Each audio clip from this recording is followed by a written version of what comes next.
2026 జనవరి నెలలో గుత్తికోట ఉత్సవాలు నిర్వహించడానికి ప్రభుత్వం నుంచి 50 లక్షల రూపాయలు మంజూరు కావడం జరిగిందని అనంతపురం జిల్లా కలెక్టర్ డాక్టర్ వినోద్ కుమార్ పేర్కొన్నారు. గుత్తిపట్టణంలోని గుత్తికోట గుర్రపుశాలలో యోగాంధ్ర 2025లో భాగంగా పర్యాటక శాఖ ఆధ్వర్యంలో నిర్వహించిన యోగా కార్యక్రమంలో పాల్గొని జిల్లా collector V Vinod Kumar, joint collector Sivanarayana Sharma, DRO Malola, Guntakal RDO Srinivas, DM and HO doctor EB Devi, జిల్లా పర్యాటక అధికారి జయకుమార్, జిల్లా అధికారులు, గుత్తి పట్టణ ప్రజలు, వివిధ శాఖలకు చెందిన మండలాధికారులు, గుత్తి మున్సిపల్ కమిషనర్ జబ్బార్ మియా, విద్యార్థులు, యోగా సాధకులు, గుత్తికోట పరిరక్షణ సమితి సభ్యులు తదితరులు యోగాసనాలు వేశారు. ఈ సందర్భంగా జిల్లా కలెక్టర్ మాట్లాడుతూ, గౌరవ ప్రధానమంత్రి నరేంద్ర మోదీ, రాష్ట్ర ముఖ్యమంత్రి నారా చంద్రబాబు నాయుడు ఆలోచన ప్రకారం యోగా మాసంలో భాగంగా జిల్లాలో 4 పర్యాటక ప్రదేశాలలో ఒకటైన గుత్తికోటను యోగాంధ్ర కార్యక్రమానికి ఎంపిక చేయడం జరిగిందన్నారు. చారిత్రాత్మకమైన గుత్తికోటలో ఈరోజు ఉదయం 7 గంటల నుంచి 8:30 వరకు యోగాభ్యాసాన్ని చేయడం జరిగిందన్నారు. ముందుగా కోట కింద నుంచి పైకి 20 నిమిషాలు ఎక్కడం ఒక వ్యాయామని, పైకి వచ్చాక స్ట్రెచ్చింగ్ ఎక్సర్సైజ్ చేసుకుని యోగా చేయడం జరిగిందని, దాదాపు 1000 మంది జిల్లా మండలాధికారులు, ప్రజలు, విద్యార్థులు, యోగా సాధకులు అందరితో కలిసి చల్లని గాలిలో, చక్కటి వాతావరణంలో యోగా చేయడం చాలా ఆహ్లాదకరంగా, సంతోషంగా ఉందన్నారు. అందరూ యోగాను మన జీవితంలో భాగం చేసుకుంటూ ఆరోగ్యకరమైన జీవితాన్ని తీర్చిదిద్దుకుంటామని ప్రతిజ్ఞ చేయడం జరిగిందన్నారు. ప్రతిరోజు ప్రతి ఒక్కరూ యోగాసనాలు వేయాలని, దాని ద్వారా ఆరోగ్యం బాగుపడుతుందన్నారు. నిత్యం యోగాసనాలు వేయడం ద్వారా అనేక రుగ్మతలను దూరం చేసుకునేందుకు వీలుంటుందన్నారు. తద్వారా ఆసుపత్రులలో రోగుల సంఖ్య కూడా తగ్గుముఖం పట్టే అవకాశం ఉందన్నారు. గుత్తికోటను అభివృద్ధి చేయాలని స్థానిక సంఘాలు, ప్రజలు అడగడం జరిగిందని, ఇందుకు సంబంధించి ప్రభుత్వానికి నివేదిక పంపడం జరిగిందని, గుత్తికోట ఉత్సవాలు వచ్చే ఏడాది జనవరి నెలలో నిర్వహించడానికి ప్రభుత్వం 50 లక్షల రూపాయలు మంజూరు చేసిందన్నారు. గుత్తికోటను క్షుణ్ణంగా పరిశీలించి ఇంకా ఎలా అభివృద్ధి చేయాలనే దానిపై ఇక్కడున్న సంఘాలతో చర్చిస్తామని, గుత్తికోట అభివృద్ధికి తమ వంతు ప్రయత్నం చేస్తామన్నారు.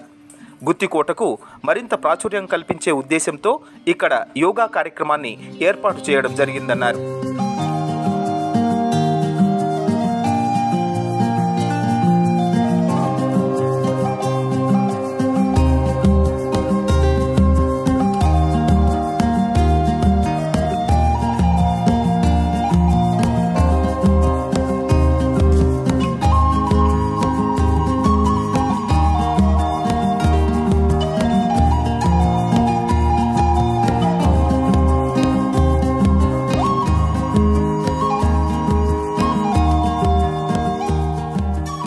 ఈరోజు పాల్గొన్న అన్ని యోగా పార్టిసిపెంట్స్కి నమస్కారం.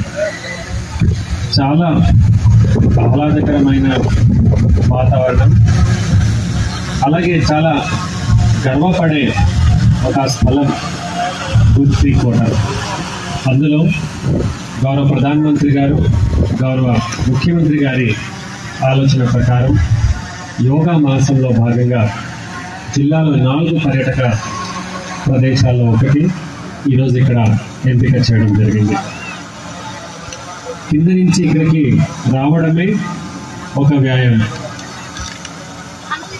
చాలామంది అక్కడే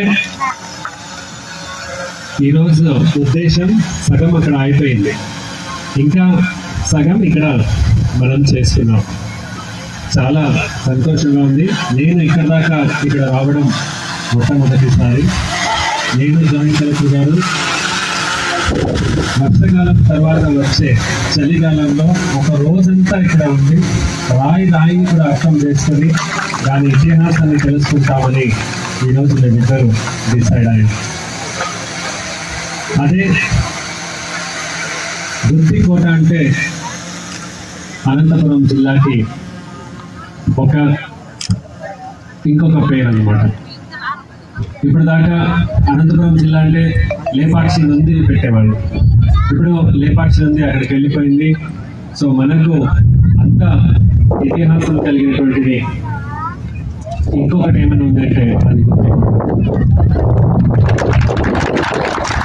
అసలు ఎంతో టెక్నాలజీని వాడుతూ అప్పటి కాలంలో కూడా ఈ యొక్క భవనాన్ని చూస్తుంటే ఎంత చక్కగా కనపడుతూ ఉంది. అలాగే యోగా చేసినప్పుడు నేను ఆలోచించాను, ఈ నెల ఇంత సమానంగా ఎట్లా ఉంది అంటే లోపల కూడా కొన్ని రాయిల్ని పెట్టి ఈ లెవెల్ అనేది వాళ్ళు మెయింటైన్ చేయడం జరిగింది. చాలా సంతోషం. అలాగే బుద్ధిపోటాన్ని అభివృద్ధి చేయాలని ఇక్కడ ఉన్నటువంటి స్థానిక సంఘ సంస్థలు, ప్రజలు అందరూ కూడా కోరడం జరిగింది. ఈ నివేదికని ప్రభుత్వానికి పంపిస్తే మీ అందరికీ హ్యాపీ న్యూస్ ఏంటంటే రాబోయే జనవరి నెలలో బుద్ధి ఉత్సవాలు జరపడానికి 50 లక్షలు ప్రభుత్వం వారు ఇచ్చి ఆ యొక్క కార్యక్రమానికి ఆమోదం తెలిపినారు. సో జనవరిలో చక్కటి కార్యక్రమం ఆంధ్రప్రదేశ్ ప్రభుత్వం పర్యాటక శాఖ ఆధ్వర్యంలో ఇక్కడ చేయబడతానని, ఇక్కడ ఆ ఒక ఉత్సవాన్ని విజయవంతం చేయడానికి అందరూ కూడా కలిసికట్టుగా పనిచేయాలని కోరుతూ అందరూ అనంతపురం జిల్లాలో యోగాభ్యాస చేయాలని కోరుతున్నారు. ఎలా ఉండాలి యోగాభ్యాస అంటే మన దవాఖానాకి వచ్చే రోగులు తగ్గిపోవాలన్నమాట. సో అంత చక్కగా అందరూ చేయాలని కోరుతూ మీ అందరికీ సెలవు తీసుకుంటారు. ధన్యవాదాలు. జై హింద్. రెండు కాళ్ళు దగ్గర తీసుకొచ్చి మోకాళ్ళు ఉండేవాళ్ళు జాగ్రత్తగా ప్రాక్టీస్ చేసుకుంటున్నారు. రెండు కాళ్ళు లేని వాళ్ళు రిలీజ్ చేస్తూ తర్వాత చేయబోయే ఆసనకు పెంచుకుంటున్నారు. లేని వాళ్ళు రిలీజ్ చేస్తూ తర్వాత చేయబోయే ఆసనకు పెంచుకుంటున్నారు. తల్లు స్ట్రైట్గా వచ్చేస్తాను. ఉండగలిగిన వాళ్ళు వజ్రాసనంలో ఉంటున్నారు. లేని వాళ్ళు సాధారణ శ్వాస మెయింటైన్ చేస్తున్నారు. శ్వాస వేరుగా శ్వాసను బయటకు వేయాలి. శ్వాస